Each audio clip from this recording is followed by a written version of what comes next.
हरे कृष्णा।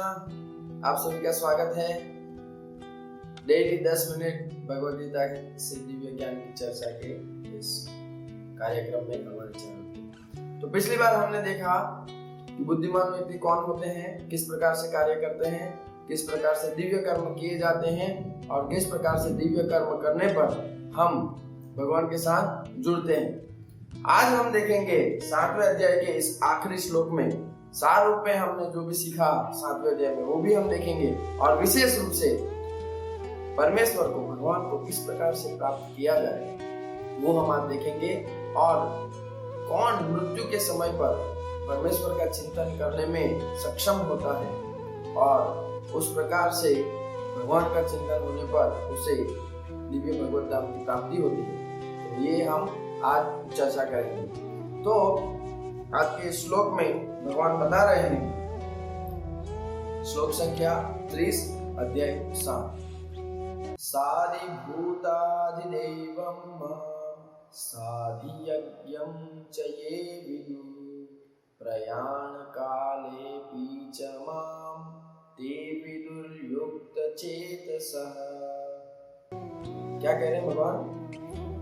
जो मुझ पर परमेश्वर को मेरी पूर्ण चेतना में रहकर मुझे जगत का, देवताओं का तथा समस्त यज्ञ विधियों का नियामक जानते हैं, वे अपनी मृत्यु के समय भी मुझ भगवान को जान और समझ सकते हैं। भगवान यहाँ बहुत ही अच्छे से बता रहे हैं कैसे परमेश्वर को जाना जा सकता है पूर्ण रूप से भगवान की चेतना में रहकर, और भगवान को संपूर्ण जगत और देवताओं का तथा यज्ञ विधियों का नियामक। तो यही बात 5वें अध्याय के आखिरी श्लोक में भी भगवान बताते हैं। इसी प्रकार की बात है। उसमें भगवान कहते हैं, भोक्तारं यज्ञ तपसां सर्वलोक महेश्वरम सुहृदं सर्वभूतानां यात्वा मां शान्तिमुच्यते। तो इस प्रकार से जानने पर कि भगवान ही समस्त यज्ञ विधियों के, समस्त यज्ञों के भोक्ता है, समस्त लोकों के स्वामी है, देवताओं के नियामक है, इस प्रकार से जब जीव या मनुष्य जान लेता है भगवान को, तो वो विचलित नहीं होता और वो हमेशा से भगवान की चेतना में बना रहता है। और इस चेतना में बने रहने पर, क्योंकि उसको स्वयं के बारे में, भौतिक सृष्टि के बारे में, परमेश्वर के बारे में सारा ज्ञान होता है, तो इसीलिए वो जो भी सारे कार्य करता है वो दिव्य हो जाते हैं। और इस दिव्य चेतना में सारे कार्य जो करता है वो उसको दिव्य भगवत धाम को ले जाने के लिए स्थिति बनाते हैं, जिससे वो अंत समय में भी भगवान का चिंतन कर सके और भगवत धाम को प्राप्त कर सके। क्योंकि अंत समय में, मृत्यु के समय में जैसा जैसा हम चिंतन करते हैं उस प्रकार से हमारी गति होती है। अंते मति स गति, ऐसी कहावत हमने सुनी है। तो इसी प्रकार से ये विज्ञान काम करता है। तो भगवान बताते हैं भगवद गीता में ही कि जो अंत काले च मामेव स्मरन् मुक्त्वा कलेवरम यह प्रयाति समद्भावम सदा तद्भाव भावः। जो अंत काल में मेरा चिंतन करता है वो मुझको प्राप्त करता है। तो भगवान शाश्वत है, भगवान का धाम शाश्वत है और हमारा और भगवान का संबंध भी शाश्वत है। तो उस शाश्वत संबंध को पुनः स्थापित करने के लिए हमें दिव्य कार्य करने होते हैं।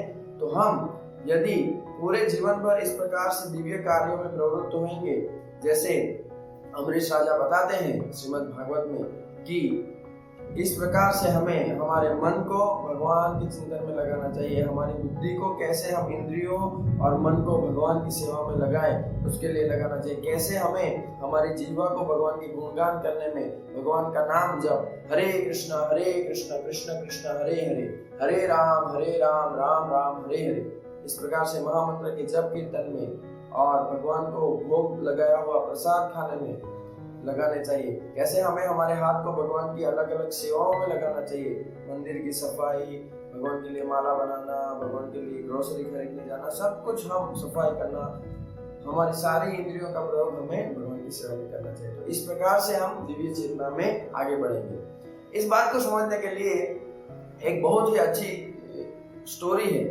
स्टोरी लाइफ इंसिडेंट है, मतलब ये बनी हुई घटना है, जिसमें एक बनिए के साथ क्या होता है कि उसकी उम्र हो जाती है। फिर उम्र हो जाने के बाद अभी हम सब जानते हैं जन्म मृत्यु जरा व्याधि, जैसे बुढ़ापा आता है तो व्याधियां बढ़ जाती है, बीमारियां बढ़ जाती है।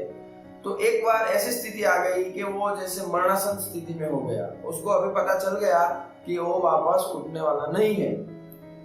तो हम जानते हैं, हम सभी ने व्यवहार में देखा ही है कि जब कोई मरणासन स्थिति में हो जाता है तो उसके सगे स्नेही संबंधी सब आके उनसे मिलते हैं और इस प्रकार से सब होता है। तो उसकी भी ऐसी स्थिति हो गई। अभी उसको लगा कि अभी मैं ज्यादा दिन नहीं रहने वाला हूँ। तो एक दिन उसने क्या किया, उसने अपने सारे लड़कों और बहुओं को बुलाया और इसी प्रकार से सबसे वो बात कर रहा था। तो उसके 4 लड़के थे, 3 लड़के 3 बहुएं आ गई थी। तो उसको याद आया, अरे एक मेरा लड़का नहीं है, छोटे वाला कहाँ है? क्योंकि ज्यादातर सभी माता पिता को छोटे जो संतान होते हैं वो बहुत ज्यादा प्यारे होते हैं। तो इसीलिए उसने जब छोटे बेटे को याद किया तो सब तीनों भाई सोचने लगे, तीनों बहुएं सोचने लगी कि ये छोटे को कुछ स्पेशल ज्यादा देने वाले होंगे अलग से, इसीलिए उसको याद कर रहे हैं। तो उन्होंने फोन किया, फोन या जो भी जिस प्रकार से कम्युनिकेशन होता है उसको बुलाया दुकान से, और बेटा आ गया तो बहू दुकान पे थी।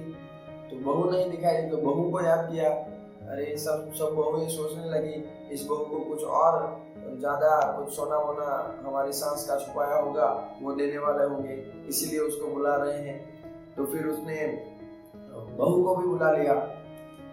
तो क्या हुआ, अभी 4 लड़के आ गए हैं, 4 बहुएं आ गई हैं और वो बनिया अपनी मरणासन स्थिति में देख रहा है, हाँ ये मेरे बेटे हैं, ये मेरी बहू है। अरे गधो, तुम सब यहाँ आ गए, तुम्हारी अक्कल मरने गई है? हाँ, मेरी दुकान कौन संभालेगा? चारों के चारों यहाँ आ गए, चारों की 4 बहुएं यहाँ आ गई, मेरी दुकान कौन संभालेगा? तो आप देखिए, पूरा जीवन सिर्फ पैसे कमाने के चक्कर में, धंधे के चक्कर में वो बनिए की चेतना मरते समय भी ऐसी हो गई थी कि उसको अभी भी दुकान का ही चिंतन हो रहा था। ऐसे चिंतन में जब वो शरीर छोड़ा तो अपनी ही दुकान में चूहा, छिपकली और इस प्रकार से बनकर वापस आएगा। यही नियम है प्रकृति का। तो उसी प्रकार से जब हम भगवान का भी चिंतन करेंगे और वो अंत समय में हम नहीं कर सकते अगर हमने पूरा जीवन उसकी साधना या उसकी प्रैक्टिस या उसको हमारे जीवन में अपनाया नहीं है। तो इसीलिए हमें ये मनुष्य जीवन का सदुपयोग करके ये 7वें अध्याय से हमें सीखना चाहिए कि किस प्रकार हम पूर्णतया कृष्ण भावना भावित हो सकते हैं। और उसके लिए हमें स्वयं के बारे में जानना होगा, भगवान के बारे में जानना होगा, भगवान और प्रकृति किस प्रकार कार्य करती है ये सब जानना होगा, जो हमने अध्याय 7 में देखा। तो ये 7वां अध्याय बहुत ही महत्वपूर्ण है। यहाँ से ही भक्ति योग की शिक्षाएं भगवान प्रारंभ करते हैं। अभी 8वें अध्याय में और विस्तार से भगवान बताएंगे। तो हमारा आपसे निवेदन है, कृपया आप हमारे साथ जुड़े रहिए। आपने बहुत सारे वीडियो को लाइक शेयर किया है और अगर आपने कुछ वीडियो रह गए हैं 7वें अध्याय के तो आप हमारे चैनल पर जाके सारे वीडियो देख सकते हैं। उसमें आप कुछ प्रश्न चाहे तो पूछ सकते हैं कमेंट बॉक्स में, और सभी को ये शेयर कीजिए। धीरे धीरे हम इस ज्ञान का अनुभव हमारे जीवन में कर पाएंगे कि कितना दिव्य है और कैसे हमें सभी कष्टों से, हमारे जीवन की सारी मुसीबतों से बाहर निकालने वाला है। तो विशेष रूप से हमने 7वें अध्याय में ये देखा कि जीव भगवान का शाश्वत अंश है और भगवान के साथ उसका एक दिव्य संबंध है जो शाश्वत है, और श्रवण विधि से उसको वापस से उजागर किया जा सकता है।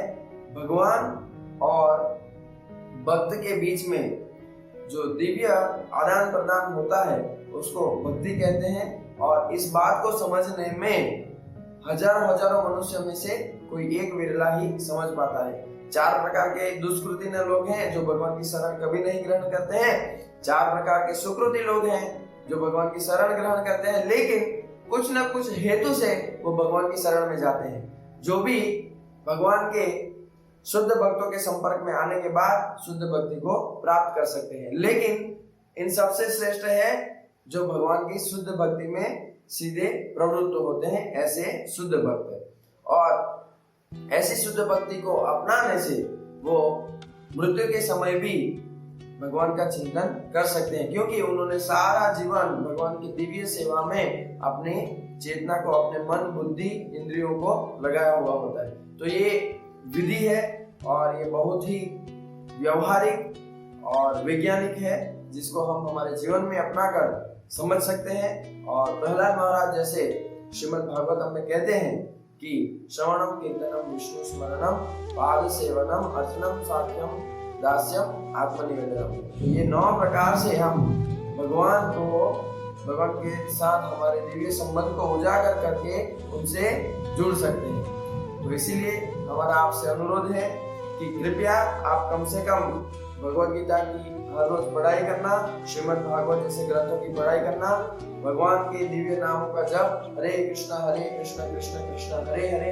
हरे राम राम राम हरे हरे महामंत्र का जप करना और भगवान को बहुत ही अच्छे अच्छे व्यंजन बनाकर भोग लगाना और फिर प्रसाद के रूप में ग्रहण करना। इतने कम से कम 3 कार्य और नियमित रूप से हमारे इस चैनल पे जुड़े रहना या आपके नजदीक के इस्कॉन मंदिर में जाकर के भक्तों के संग में सत्संग, प्रवचन इत्यादि का लाभ उठाना। ये 4 कार्य अगर आप करते रहेंगे तो भगवान गारंटी देते हैं कि अंत समय में हमें भगवान का स्मरण होगा और हमारा जीवन सफल हो जाएगा।